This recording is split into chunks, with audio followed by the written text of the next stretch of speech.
All right, so this is my director presentation.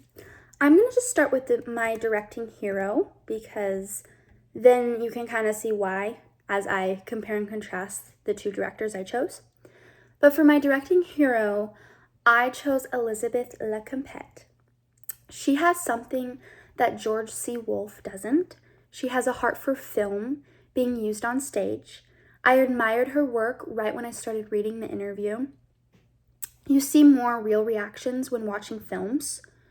Theater is more dramatic, it's just a different method to storytelling. I can see Elizabeth making it far in a generation that lives off of film media. I would love to try it myself someday too. I can picture Elizabeth Lecompte directing Sweat. She would probably show up and immediately jump into the story. She would be super passionate about it. Her passion will drive the actors, and structure wouldn't exist. She's not much of an organized director. Failure would exist though, but the struggle will find something beautiful in the rehearsal room. I believe she would have a big heart too after experiencing her husband's suicide. She will have more empathy for people, obviously, and living in the moment will be easier for her.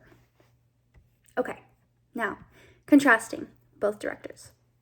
Elizabeth. She does more contemporary work while George does more musical work, okay? And Elizabeth has no structure when directing, and George is more organized when directing.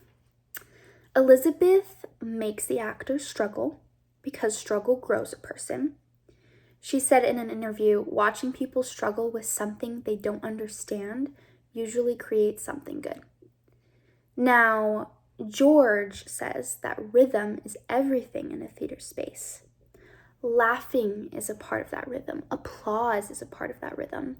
And silence is a part of that rhythm. He obviously says rhythm because he loves musicals. He loves writing lyrics.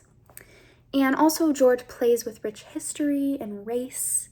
And Elizabeth plays with more film media, like video recorded conversations, presentation slides, dances recorded. She's also more risky. She's an entrepreneur, and George isn't as risky. He just works on very classical work, classic musicals. Now, comparing the two of them, they're both really good at knowing by a glance how an actor is doing personally. They both are humbly passionate about telling stories. They don't act like they're the best director when they walk into the room.